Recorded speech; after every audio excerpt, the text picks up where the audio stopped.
Well, hello, and a very warm welcome back to another week on my allotment. And we've been away for a week, so I haven't been on the plot for over a week. 9 days since I was on the plot. And of course it's May, and the weather has warmed up and dried up, so you won't be surprised to hear everything's gone mad. It's a story of two halves. The good part is really strong growth in a lot of things. Most of those things aren't yet in the ground, and the reason is the second half of the story is slug damage. This is my 8th year having an allotment, and of course I've got 2.5, and this is by far the worst year for slug damage. We have slug damage every year. It's part and parcel of growing anything, but this year I've lost whole crops, and I've lost another two while we've been away. Completely destroyed, 100% by slugs. So yeah, a game of two halves. But we had a fantastic week in West Wales. We went there to sort of recce that part of the world with a view to moving there. We want to, our dream is to own a little piece of land so that my allotment will be on land that we own. So we went to have a look, we went to meet some estate agents, we travelled the area far and wide, and we absolutely love it. So it's all positive, and it's enthused us for the move, whether it happens later this year or perhaps into early next year, and I'll keep you updated on that. But yeah, we had a good week, but now I'm back on the plot. A lot of work to do, and as always I've learned the trick. Don't panic, Mr. Mannering, showing my age. Just have a brew, think about the priorities, and then start slowly but surely. And I won't achieve it all today, but over the next week I will get everything back into shape. But there's a lot to be done, so without further ado and any more waffling from me, let's have a look around. Right, well, at the top of the plot, the table here is adorned with all my seedlings, mostly brassicas, under that net that I just had to get out of the greenhouse because I needed to set the greenhouse up. And John, in my absence, has very kindly been watering it all for me. So no surprises, it's all in good order. John's done a good job. The leeks have really come on while I've been away, and I think if I don't get around to it today, this week, those leeks will go in. The pond is looking splendid in its full spring glory, and that rose is absolutely stunning. It's a miniature rose, but the flowers themselves aren't miniature. So the cut flower bed is is a mess. How much of that is cut flowers, I have no idea. There's an awful lot of verbena in there, which is nice, but we shall see. More important things to think about. Right, well, these onions are going to seed. Look at that. These were all grown from seed, and they're bolting. So they're under stress. What kind of stress are they under? I don't know. What a blimmin' shame. Yeah, this is a really bad year. I don't mind saying it. It's not a good year. If it's not being eaten by slugs, it's bolting. If it's not bolting, it's rotted off and drowned. I don't know. I've just noticed that. I've been up here a couple of hours. So even growing from seed doesn't stop onions bolting. They haven't all gone yet, but the word yet is important in that phrase. Anyway, doesn't mean they can't be used, it just means they can't be stored. So it doesn't look like we'll be storing any onions this year, because the other bed of spring sown onion seeds have all been eaten off, completely annihilated, gone. Anyway, let's try and keep it positive. The black currants are looking good. The black currants are pretty bomb-proof. Gooseberries are greening up. Honeyberry hasn't done anything this year, and the honeyberry over there that Bridget gave me looks dead. Garlic, you can't do much to garlic, can you? That's pretty bomb-proof as well. Asparagus. I got 3 pickings of asparagus, but of course you've got to pick it almost daily, and we've been away for a week, so it's all grown 4 feet high, and that's my asparagus crop for the year. I'm still going to see it as a win because it survived the winter. I've had it 3 years and I've now taken a picking. So if we're still here next year, I'll get another one. The Brussels sprouts are doing okay. They've got away, I think, from the slugs. I mean, never say never, but so far so good. One of my courgettes, this one is Courgette Soleil, the yellow fruiting courgette, is just about hanging on against the slugs. The strawberries are looking good. And then the tomatoes, which I know I put in a month too early, but actually they look all right. They don't look particularly healthy, but they have survived. Let's hope they continue to improve.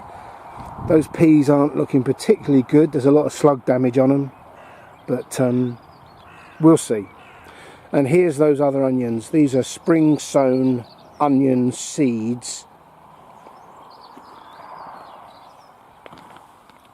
and that's a success. Others are completely gone. So that's a whole bed. This whole bed was full of onion seed multi-sown, and it's all gone, disappeared. These were autumn sown brassicas, and they're doing okay. They're not really moving on any. Bearing in mind they've been in there about 5 months. In fact, a lot longer than that. Right. Another victim. That was a courgette all green bush. In fact, look. Oh, that's not a slug. Absolutely gone, completely finished. Thanks for that, slugs.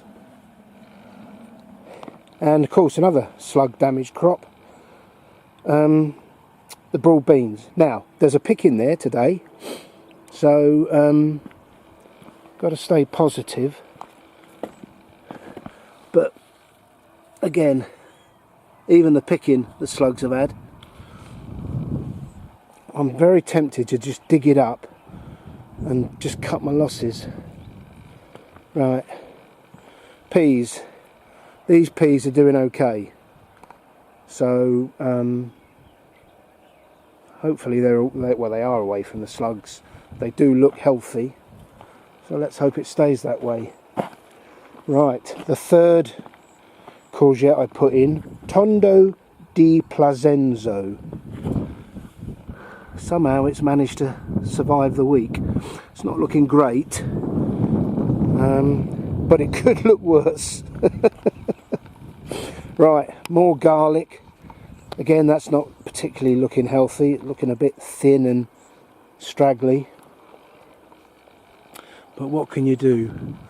The rose, unfortunately you can't eat a rose, but it does look good. It all needs deadheading. It's been at its best while I've been away. The blackberries on the arch are in full flower and look splendid.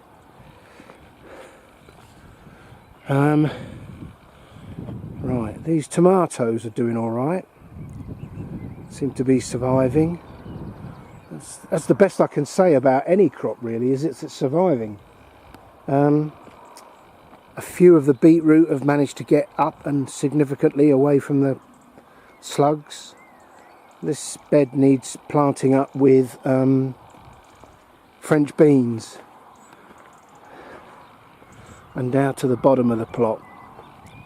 Well, the rhubarb is all looking a bit weather beaten. I've given it a really good water this morning, and I will pick out all the dead stuff later on today, I hope.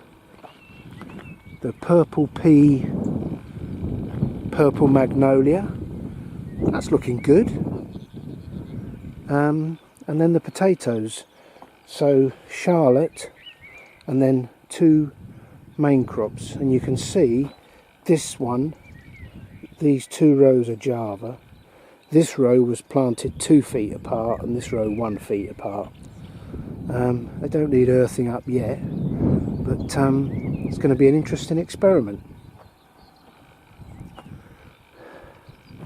Right, over to there. Right, the potatoes are doing okay. Oddly, this one tub, nothing's come up. I wonder if there's something in there that, could it be slugs that has eaten the seed potatoes completely? Could there be something in that soil? I've no idea. Anyway, nothing's come up in that one tub, but other than that, they're doing fine. The carrots, I don't think I've had as good as germination as I would have liked, and the main problem, I mean, there's not a single carrot in that tub, and the problem is all the weeds. So what I've got to do is one by one is take each piece of netting off and pick out, hand weed, and see what I've got left in the way of carrots. I can't see I can see 1 carrot in there. Other than that, that's all fat hen and other weeds. And this was a parsnip bed, and there's not a single parsnip come up. Oh well. And the temptation is to become overwhelmed by everything that needs doing, all the hoeing, weeding, watering, planting. It all looks a bit overwhelming, but I know from experience, just one bed at a time. If you do one bed at a time, eventually you get there. It's hard to stay positive when you're losing so many crops though. So much hard work goes into it, and then, you know, overnight a crop disappears. Still, that's part and parcel of allotments. So this is a good example of what I mean.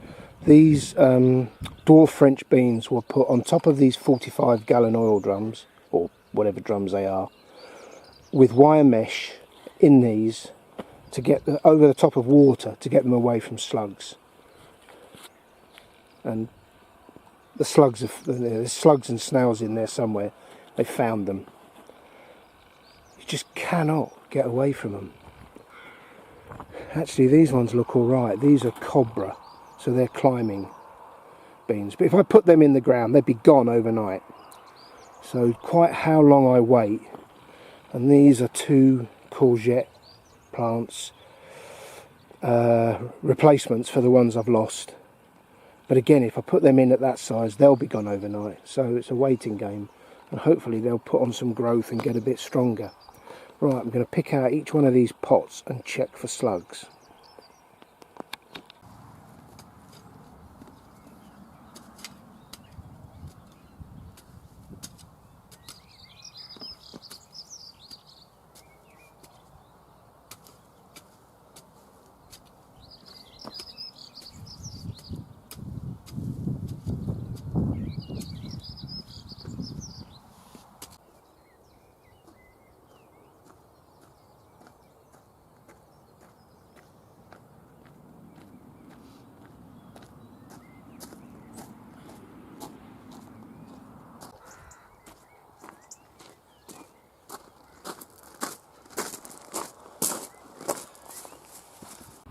So these are the latest crops to come up from the greenhouse at home. That's main crop Cara or Java, I'm not sure. Cara, nicely sprouted. There's a garlic in there, and I'm going to make some garlic spray. I tried that a couple of years ago, spraying crops with a weak garlic solution. Boil a couple of cloves up in a pan of water, let it cool, sieve out the garlic, put it in a spray bottle, and then spray the crop. Doesn't do the crop any harm, but allegedly it keeps the slugs off. Well, I'm so desperate now, I'll try anything. Pumpkins, rather proud of those. Those are pumpkin Charmant at the back, and they're all grown from my own seed that I saved last year, and I had 100% germination. Really pleased. Butternut squash, a pumpkin there called Zombie, which is all sort of bumpy and knobbly, which looks quite nice I think for Halloween. And then some spinach called Apollo, I think. a couple of pelargoniums or geraniums, whichever you call them, left over from the pots at home, not sure where I'll put them. Then some more beetroot, try and get some beetroot to crop this year without the slugs eating it. And then the last of my tomato plants that have got no room back in the garden or the greenhouse, and this is tigerella. So I've got to try and keep the slugs from those pumpkins and butternuts. How the hell am I going to do that? I have yet to succeed in keeping slugs off any of my crops. Time to engage the grey matter, Martin. Well, like the rest of the plot, the back here is a mixed bag. I've got a raspberry that seems to be growing quite well there. The blackberries look fantastic, but then you've got to go some to kill a blackberry, haven't you? This comfrey plant needs to come out because it's inhibiting that blackberry there. So hopefully today I'll get around to making some more comfrey feed. This is it's either a tayberry or a loganberry. I'll have to look for the label, which is in the shed. But that's looking good. Putting up new runners. This is the bad news. This raspberry, which has stood me in good stead for many years, looks like this year it's had its chips. It's not looking good. It's certainly not going to produce a crop. So that may have to come out. I'm going to leave it for now, but it's not looking good. I have no idea whether that's just natural growth and death or whether something's got it, but the leaves are all shriveled. It's not looking good, which means we won't get a raspberry crop this year, which is really bad news. The sycamores are doing all right, and then again a mixed bag with the parsnips. I have some, but not as many as I would like. I don't have a single one in that tub, and then a few there. So yeah, it's a mixed bag, and nobody ever talks about that. Everyone talks about how good gardening is for you, you know, mentally and physically. Nobody ever talks about the negatives, how hard it is to rise above it. You know, you get these knockbacks and you've got to try and stay positive, because inevitably, you know, you'll lose things. But it is frustrating. Anyway, it's a beautiful day and I'm enjoying my time up here. Keeping to the positive theme, these two tubs on the shed look good. This one isn't flowering much yet, but it does draw the eye to this kiwi.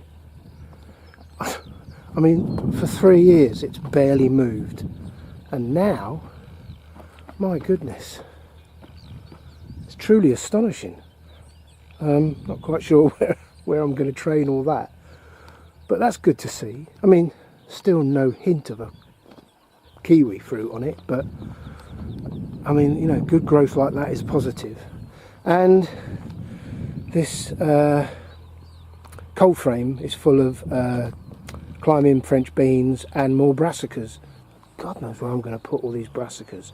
And I just lifted the lid before I went away for the week, put the net over. I didn't tell John about these, so I don't think he watered them. He wouldn't have found them. And they've been fine, and I've watered them this morning. So yeah, the typical thing on an allotment, lots of seedlings, and then, oh crikey, where do I put them all? But look at that.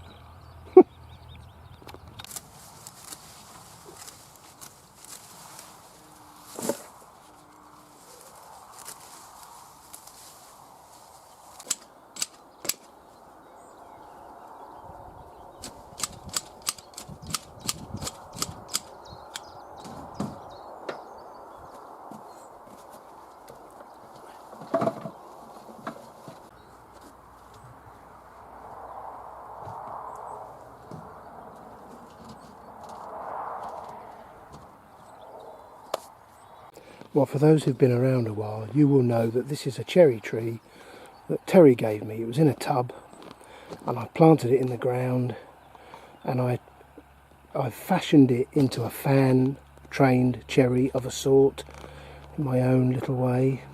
But walking past it, bringing those crops in, again, good and bad, there are a number of little cherries on it, which is an indicator of health, I think.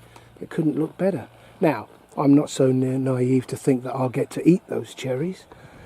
They'll be long gone, but that's a good sign.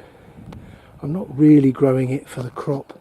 I'm growing it to prove to myself that I can fan train a fruit tree for the future. So yeah, good news.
Well, that's 48 leeks. And that's probably a third of what I've grown so far. Now I would have a problem normally because that's the only bed I've allocated to leeks. But because so many of my other crops have been eaten, I have plenty of space to put more leeks so that the slugs can eat them. Bonus!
Well, move along, there's nothing to see here.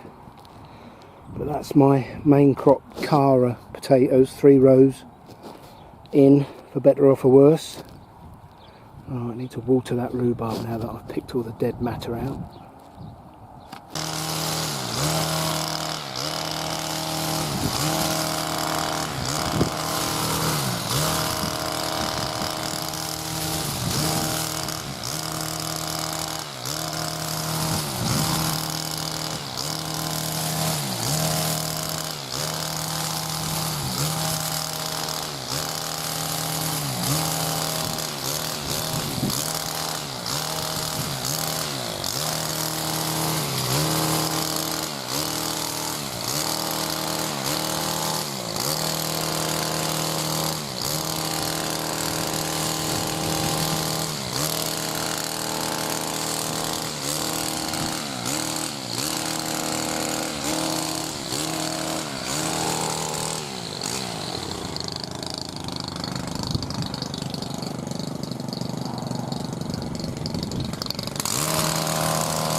Oh, it's a hot one. Yeah, really good. Mid-20s. Absolutely glorious day. And I got here very early, and it's now mid-afternoon. John's just turned up, so I was able to thank him for watering all my plants that were in pots for the week. So today I have managed to plant the last of my main crop potatoes. I've planted a bed of 48, yeah, 48 is it? 6 8 48, yeah, 48 leeks. I've re-sown 2 tubs of carrots. Actually, once you took out the weeds, I realised I've got very little germination on the carrots. So I've re-sown 2 whole tubs. There wasn't a single carrot in them. I've trimmed that hedge that belongs to the golf driving range, cut the grass all the way around the plot, planted the last of the tomato plants I've got. They were in the greenhouse at home. I brought them up this morning, and where a couple of plants have been eaten, they've survived the weather fine. It's the slugs they haven't survived. So a couple were nibbled off, so I've replaced them with some spares. And I've made some garlic spray, and I've sprayed a few plants just to check that it doesn't have any untoward results, that it's harmless to them. I've picked it up somewhere in my mind. I've got this idea that garlic spray deters slugs, and I am quite desperate for something that actually does, so we'll give it a go and we'll see. But I am hesitant to put my pumpkins and butternuts and other squashes in the ground, because everything I put in the ground is being eaten. There's very little that's getting away from the slugs. Anyway, I don't want to labour the point too much. But I have lost a whole bed of, maybe, when they're multi-sown, there's 4 or 5 onions in a multi-sown set. So I've probably lost upwards of 100 to 200 onions there, eaten off in a whole bed. But I've taken a harvest of broad beans. The black fly are there, I've taken the tops off, but it's not really much point, because I've taken a harvest, a few beans, and I'll probably get another one, and then that'll be it. Luckily, when I realised that they were being eaten, I bought some more broad bean seeds and I've sown them, and they're small plants, so I've got a replacement, but whether they survive the black fly or not remains to be seen. So it's proven a challenge. But every year something confronts you. This year it was the rain and the slugs. Other years it's been the black fly and the white fly. Other years it's been the cabbage white, and most years it's all of them. Anyway, thank you for watching. Thank you for subscribing if you have. Please give me a thumbs up if you can, and I'll be around, who knows, maybe next weekend, maybe the weekend after. I just don't know. This time of the year, life is busy, isn't it? So enjoy your gardens or allotments, and I shall see you at the earliest opportunity. Thanks a lot. Bye for now.